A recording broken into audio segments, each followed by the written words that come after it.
what this book is trying to do is to say, wait a minute, step back out to the macro level, look at the big picture, and it's not just you, or it's not hardly you. Maybe you've made mistakes, maybe you do great things, but that's not primarily what's going on in the world. There are plate tectonic, titanic forces at work, technologically, in geopolitics, in economics, that are driving this stuff.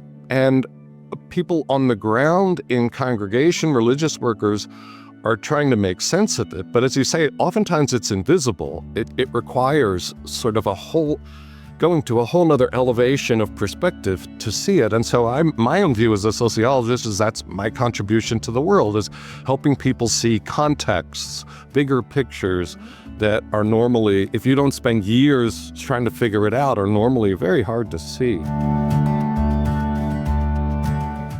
Hello, everyone. Welcome to the Pivot Podcast, where we explore how the church can faithfully navigate a changing world. I'm Dwight Shiley. And I'm Terry Elton.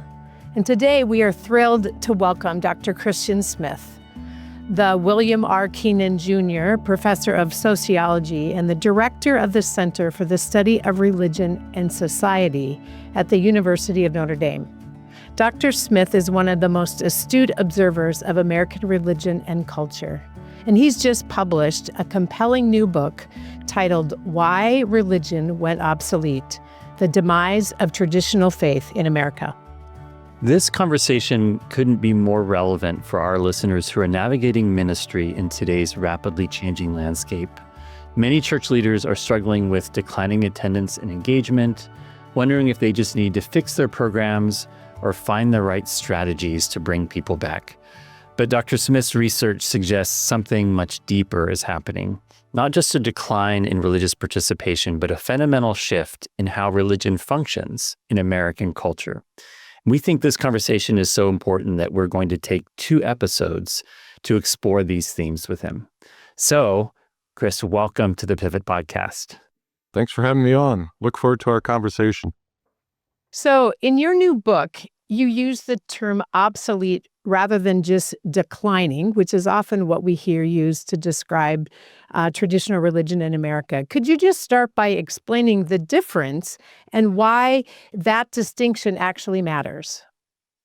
Yeah, so the word decline, which is a common way of talking about this, usually that focuses on either organizational metrics, like how many members does our denomination have, or it focuses on individual metrics like how many Americans believe in God, or how often do you pray. All that's important and valuable, and decline is a starting point of this book. But what I wanted to get to in this book operated more at the cultural level, at the macro cultural level, something that's going on like in the spirit of the age, especially among post-boomers, among younger generations.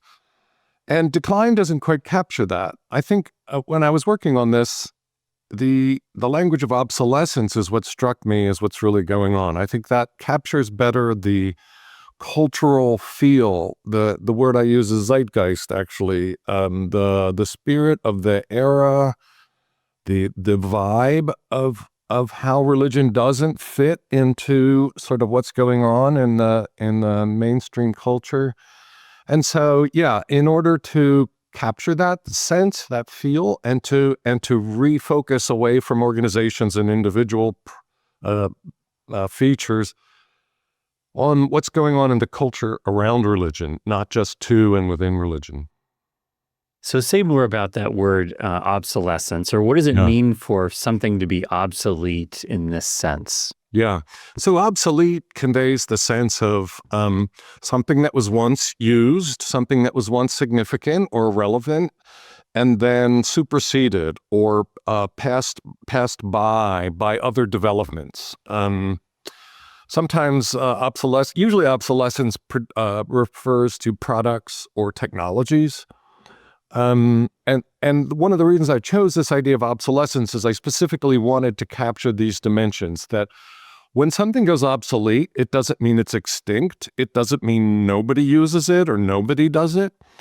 things that are obsolete may actually be superior to the things that superseded them. So, for example, people that really love fidelity in music will say that a vinyl record is much better than streaming or even a CD in conveying the quality of the music. Nevertheless, vinyl records are obsolete, except for, the aficionados. So, there are still lots of Americans practicing religion, even if traditional religion has gone obsolete. So this term recognizes that. It doesn't make a judgment that traditional religion is worse than or inferior to what's supplanted it. Obsolescence also pays attention to the idea that things can be made obsolete by developments that have nothing to do with the product or technology itself. It could be an industry decides, we want something different, or we want to make more profit, or whatever it may be. So, but again, using the term zeitgeist, I really want this idea of obsolescence to convey a feel. And again, it's very hard, especially in sociology. We like to be able to measure things, with numbers, quantify them. But it's very hard to do that when we're talking about the feel of an era, the sensibility, the vibes. But I think that's really an important dimension of all this. So I'm just insisting that we try to do our best to get at that. So as I read through your book, the phrase that came to my mind was perfect storm, to describe the many factors that together have undercut traditional religion. It's not just one thing. You have quite a catalog and chapter after chapter explaining all these. Can you walk us through some of those factors and how they fit together? Yeah. So the bulk of my book is just an historical, cultural sociology of what happened in the late 20th century and in the turn of the century, trying to explain the various forces and developments that led to what I say is obsolescence. And the main story is it's complex, it's not simple, it's multifactorial, it's combinational, that the obsolescence was unplanned. We know that manufacturers can produce planned obsolescence because they want to sell more stuff in a shorter time. Almost all the factors that had to do with traditional religion's obsolescence, nobody was intending for it to have that consequence. So it focuses on unintended consequences and to some degree ironies.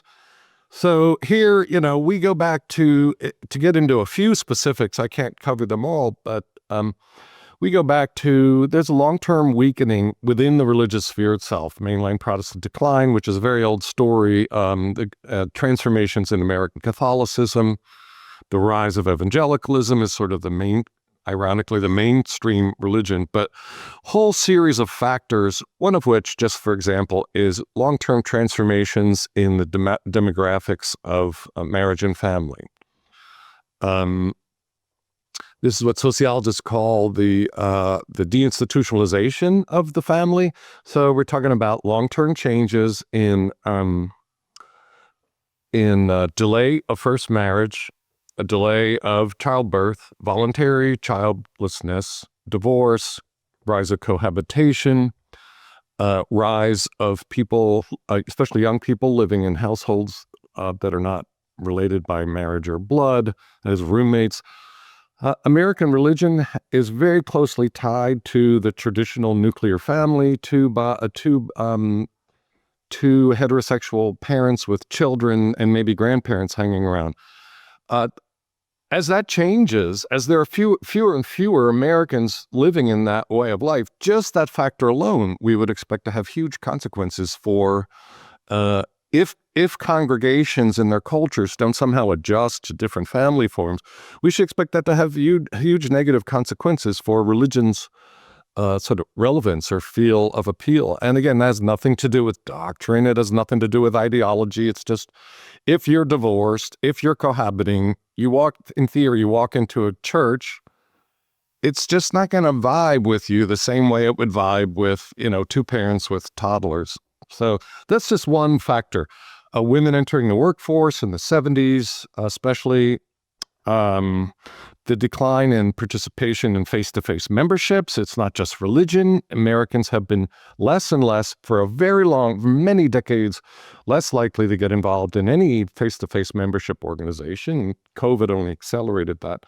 So you carry all these things through the rise of emerging adulthood, which I've written about in other books. That is, instead of just going from high school, marrying a sweetheart, getting a job and settling down, and then getting involved in a local church, taking a decade to kind of grow up, not to settle down, to explore that all of this has huge unintended, indirect consequences for American religion. And then, not to go on for too long at one time, but I really mark the hinge of all this. Those are background factors. I mark the hinge of all this as the year 1991. A lot of things happened that sort of swung the culture in different directions, which we can talk about. But that's when the number of Americans who said they are non-religious started to increase. That's when the end of the Cold War, which was another one of these big unintended factors.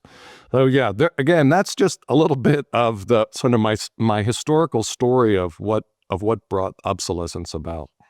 Well, let's just maybe go into a bit more of those factors, because I think it might be helpful for our listeners and viewers, again, to see some of them. Because one of the things I was curious about reading your book was the deep sense of individualization in the culture, which also then connects with an anti-traditional stance or anti-tradition stance, and a kind of criticism of institutions and disengagement from institutions. All those factors seem to have some kind of shared set of relationships, but then they also, of course, play out with religious organizations in some dramatic ways.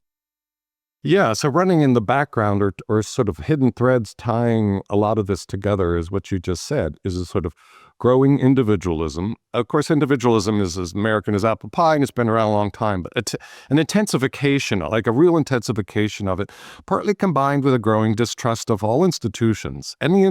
So again, this is very post-boomer, but institutions are associated with money and power is considered corrupting and bad. So any institution, and during this era, there's always been corruption, but during this era, there were lots and lots of scandals, and Bill Clinton and Enron and just countless that really knocked sort of trust in institutions and leaders out of people. So you put together strong individualism, strong anti-institutionalism or suspicion of institutions. You throw in sort of the popular version, the influence of popular versions of postmodernism, which just spread powerfully in the 1990s. It originates in France and comes over influence in American universities in the humanities. But by the time students in the 90s walk away hearing about postmodernism, it translates into, don't trust authorities. Every knowledge claim is a power grab. Everything is culturally and historically relative. Don't let people make moves to try to control you. This is what students walk away with, the popular versions of this. If you end up thinking, well, smart people at universities are telling me tradition is bunk, all knowledge, any claim to knowledge is really just a masked power move. Yeah, that doesn't fit very well traditional religion of any sort, Abrahamic at least. So, all of this comes together with, again, the image of perfect storms sort of all hitting together at the same time. All this stuff hits together within a couple decades, and young people just like, I don't, that doesn't vibe. Either I don't need that, it doesn't serve a function for me, or it's just something off about it, so I don't think I'm going to do it. So I want to jump in on two parts here. I think one is, for congregational leaders, all of this big stuff that you've been talking about often is just invisible. They're just doing their job, right? And so getting on the balcony, if you will, or getting a meta view of what's going on is really helpful. And I think one of the parts of that is it helps people take a deep breath and go, this isn't all about you, right? So we have to listen to it, but it helps explain. What do you want to say about that? And then I have a follow-up. That's a really important point. So we all live our lives in our immediate worlds, and that's what we focus on. That's what we deal with. And we also can attend to what causal influence do we have in our lives. So for clergy people, say, yeah, they live in their congregations, they live in their cities, they do their best in their worlds. What this book is trying to do is to say, wait a minute, step back out to the macro level, look at the big picture, and it's not just you, or it's not hardly you. Maybe you've made mistakes, maybe you do great things, but that's not primarily what's going on in the world. There are plate tectonic, titanic forces at work, technologically, in geopolitics, in economics, that are driving this stuff. And people on the ground in congregation, religious workers, are trying to make sense of it. But as you say, oftentimes it's invisible. It requires sort of going to a whole nother elevation of perspective to see it. And so my own view as a sociologist is that's my contribution to the world, is helping people see contexts, bigger pictures that are normally, if you don't spend years trying to figure it out, are normally very hard to see. So yeah, I mean, early on I gave a proto version of my thinking, and at Emory Candler School of Theology, and a couple of just retired pastors came, and they came up to me afterward and said, thank you so much. Like, I always did nothing. I just blamed myself. I thought, what was I doing? How was I failing? I said, on the one hand, you should be relieved. It's not all your fault. It's hardly your fault, maybe zero your fault. On the other hand, it's a little disconcerting that we have, as individuals, we have such little influence over the macro forces of the world. But I really think at the very least, it's important for people to grasp them, even if we can't change the internet and the war on terror or whatever, to understand how our lives are embedded in contexts that shape us so powerfully, and to figure out what can we be responsible for, or should we, and what is just well beyond our capacities. Yeah, I did a lot of work with congregations when the National Study of Youth and Religion came out, and there was a similar sense in those working in faith formations with young people and families of this get into the bigger view of what's going on.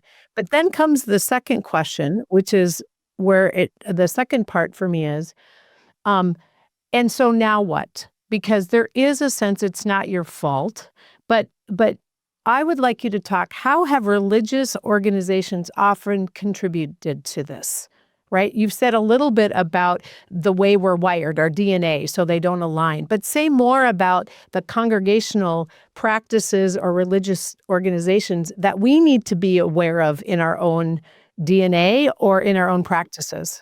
Yeah. So that's a huge question with a lot of dimensions of the answers. And I hope that this book sort of stimulates tons of conversation and reflection around this, of which this is just a piece, but a few thoughts. I mean, well, first of all, there is a whole chapter that's talking about how religions contributed to, traditional religion contributed to its own self-destruction. A lot of that I pin on American evangelicalism, although not all of it. But yeah, I mean, there were tons of scandals. The Catholic Church, pretty much every tradition had its own versions of scandals, and it seemed like every time you opened the news, there was another religious scandal. That really, really damaged things. So yeah, point number one, stop having scandals. But again, to return to the earlier point, I don't think it's that scandalous behavior has dramatically increased. The internet has made it so that reporting on it anonymously and virally spreading it within a day or a week, it's the context, the environment of technology that's changed the effect of scandals. So, all right, so to turn to your question, I also, one of the thrusts of the argument in my book is that traditional religion is kind of stuck with, or refuses to let go, or doesn't know it needs to figure out. It's kind of stuck with cultural forms that may be totally legitimate, and in an era they were fabulous, right? But in the new zeitgeist, they just don't fit. There's a mismatch. This is one of the concepts I use in this book, is that the world has changed, And so there's a mismatch between what traditional religion has to offer in many ways, but let's just say cultural forms, and what the world is doing. So it's not that there's something wrong with the cultural form, it's just mismatched. And so that actually comes from sociology of education. When you get first generation college students, they go to college where there's, elites and people they're good, they're smart, they can do the work, but there's a cultural mismatch. It takes a lot of effort to sort of get into the world of university. And I think that there's a cultural mismatch now between much of traditional religion and the zeitgeist. So I don't think the answer is like, let's go imitate the world. Like, let's get even better at advertising and high tech than the world. That's dead. I mean, that's never going to happen and never going to work. So I don't think it's a matter of like, let's just jump on the bandwagon. But I do think that there needs to be some reflection about who really are we? This is what I get to at the end of the book. And I don't have answers and solutions. I'm not a church consultant, but I do think all this situation requires some really deep collective reflection about who are we? What is essential to our tradition? And what really could we let go of? Where do we need to, I don't even like the word innovate. It sounds so, Silicon Valley or whatever, but how do we deal with this new environment in a way that sustains what we believe is faithful and essential and shed some stuff that's just hurting us, that's unnecessary? So I'd love to follow up on that a little bit more on a couple levels. One is, I was struck reading the first part of your book when you talked about how people understood the basic shared understanding of what religion is good for in America. I'd love to have you just share a bit about that, because already I think that already sort of is so shaped by cultural developments that are so detached from what historical Christianity or other religions actually believe. So say more about that. Yeah, so there's actually a functionalist argument here, which is the majority of Americans have these background assumptions about why religion would be good, what it's good for, or religion is good when it does these things. And they're very functionalist. They're very sort of immanent, this worldly. Religion is good if and when it helps people be moral. It helps people make good choices. That's why raising children in the church is good, even if the parents aren't sure about the whole package. It's good for national solidarity if it holds us together as a people. It's good when religious leaders are sort of moral public exemplars to society. Even if I don't believe what they do, like it's good for us to have them out there sort of doing their good clergy thing. It's good for providing people community. Community is another huge thing. So there's nothing wrong with any of these, of course, but what happened is, in my argument, the world changed in a lot of ways that either absented those goods or in people's minds violated those goods if clergy are not being good. Another movement in all this was against the idea that religion makes people extra moral, like you can be good without God. The new atheists fed into this, but so what broadly Americans expect religion is good for, it's in their minds, it stopped doing, and even it violated what they thought it was good for. And so it's essentially disqualified itself as having legitimacy and anything to offer. Now, what's interesting is if you take that chapter and step back and say, why do Americans think that religion is essentially about, helping people make good choices? I mean, this goes back to the teenage stuff I did on moralistic therapeutic deism and others. Like, how did they get to think that? It's not just like a general Americanism. I mean, these are people in pews. So it raises the question, how is it that whatever gets taught and preached, by the time it gets in people's brains and in their spirits, they end up thinking that's what religion is good for. And if it doesn't do that, we don't have any need for it. I think that raises a lot of questions about religious education, faith formation, catechesis, whatever. And I'm not pointing any fingers at anything other than it's not the case that most Americans have real clear ideas of what their traditions in an orthodox, faithful, historical sense would want them to believe and value. There's a big gap. Or another way to put that is, why most Americans are coming to churches. I think there's a big mismatch with why most denominations and leaders and clergy, what they think they're doing.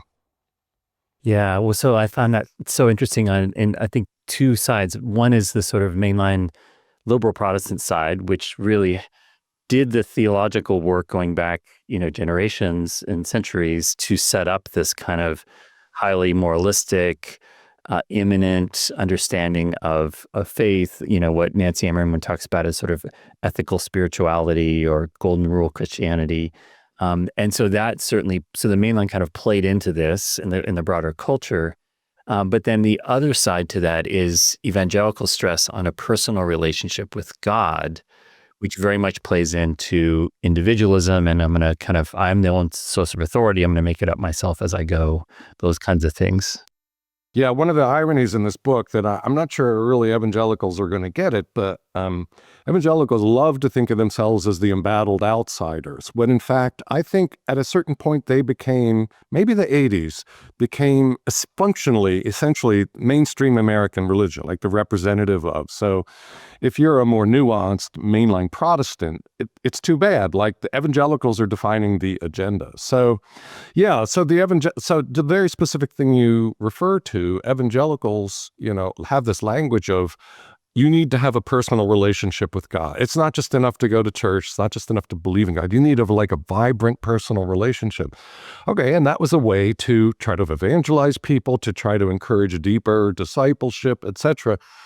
Well, what's happened totally unintentionally is that discourse succeeded so well that it's very common in the culture, except people remove it from the way it's embedded in evangelical thought and deploy it to justify, well, I don't have to go to church. I don't have to be a member of any church. I can do this on my own. I have a personal relationship with God. Why do I need to be part of a congregation where I got to dress up and go somewhere? So, it's an example of how religious sort of frameworks can be transposed, or you might even say hijacked, for purposes that are the opposite of what they were intended to do.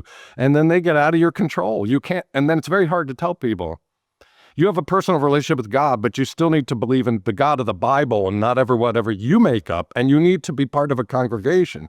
That's hard once the cat's out of the bag, it's hard to get it back in, so to speak. Yeah. Well, and the mainline side to that, Right. You've talked about Jay Demarest's cultural victory and organizational defeat, which is sort of if the values that mainline and liberal, churches have promoted for so long around, pluralism and relativism and all of that, if they prevail in the broader culture, why do you need a congregation?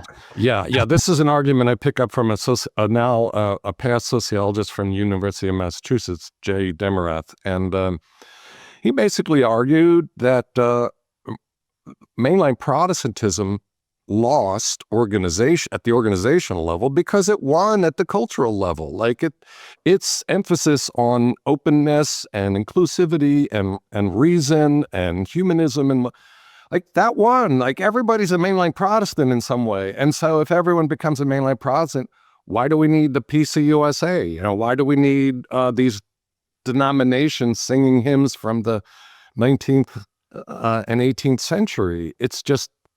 It makes itself obsolete by winning. There's no more, at least from many Americans' point of view, like what is the value added of, like if grandma wants to go there, fine. Like if the people are good, if it helps the community, again, back to the functionalist argument, if the clergy are good people, fine. I'm not going to knock it, but it's not essential.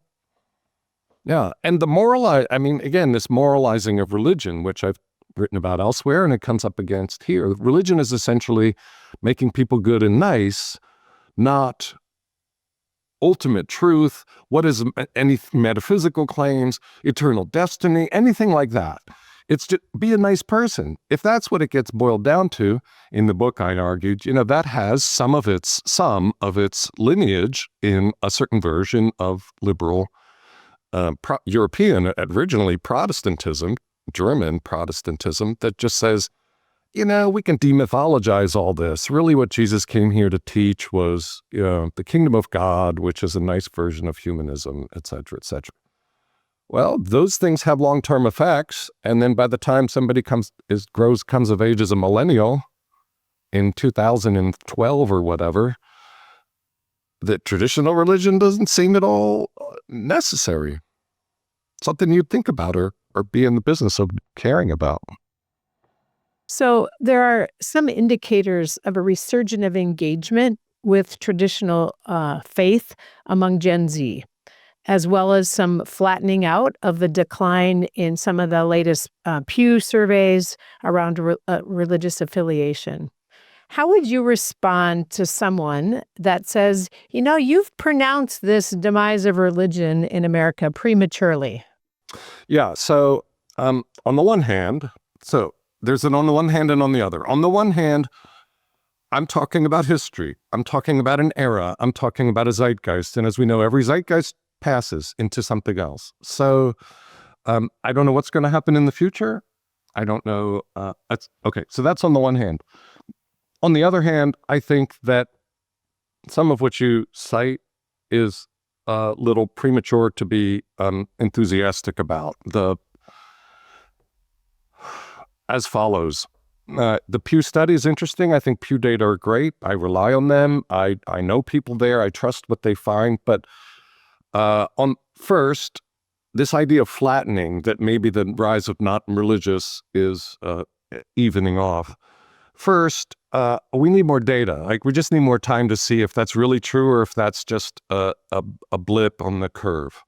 Secondly, at some point it has to flatten. I mean, you can't have a curve go forever. It goes off the chart. Sometime we'll run out of people who will become not religious. So, yeah, it's not surprising. It's just a matter of when and who and how, the details of that. So maybe that's happening now. I would point back to, however, what really matters in that big picture story, again, I'm always going back to the big picture, is not maybe there's a recent flattening, but look at the curve. Even if we're flattening now, look at the number of Americans, the percentage of Americans who used to say they were not religious forever until 1991 was 6 or 7%. Now we're up into the 30 whatever percent, depending on. In terms of sociological change, that is enormous. That's huge. So it may be encouraging that that's over, that growth is over, but don't forget that that's gargantuan change to have to come to terms with the meaning of. And so I think as far as Gen Zers, yeah, I mean, I've seen stories here and there about, Gen Z men maybe being more interested in religion than women and so on. I don't want to be a total cynic, but again, my general attitude is give it some time and see how it plays out. I generally am skeptical, to be honest, and I think part of that kind of focus is driven by journalists and religious people, both needing something. Journalists need something new to say. You can't report the same headline for so many decades and have anyone be interested in it. If there's the slightest bit of evidence that may be something interesting, like men over women among Gen Z are religious, your journalists will just eat that up. As far as religious leaders, I think there's such a desperation for any good news. Like, is there any good news? It's that if something comes out, however minuscule, that might be positive, it gets jumped on. And I'm not criticizing that. I totally understand it. But what's needed is to maintain sort of a level-headed, wait and see, how big is this? Again, journalists will report, I found a church where there's enthusiastic young men worshiping. Okay, well, there are thousands of churches and there are millions of young men. Like, it has to be put in context to see how significant it is. Anecdotes are not evidence. So that's my general response. If it turns out there's some big change underway, then my book will have documented an era, which I think is important. I'm skeptical that there will be some big turnaround. I mean, history happens in ways you never know what's around the corner. I mean, that's clearly true. That's why I don't like to predict things. But all else being equal, the biggest influence on young people's religious identity and commitment is their parents. With every new generation, there are fewer and fewer parents, period, and there are fewer and fewer parents raising their kids religious because the parents are less religious. And so unless there's some new trend or event that drives something very different, we should expect all this to concatenate into a general decline and obsolescence in traditional religion to a point of sort of steady state minority status of the hardcore leaner and meaner, so to speak.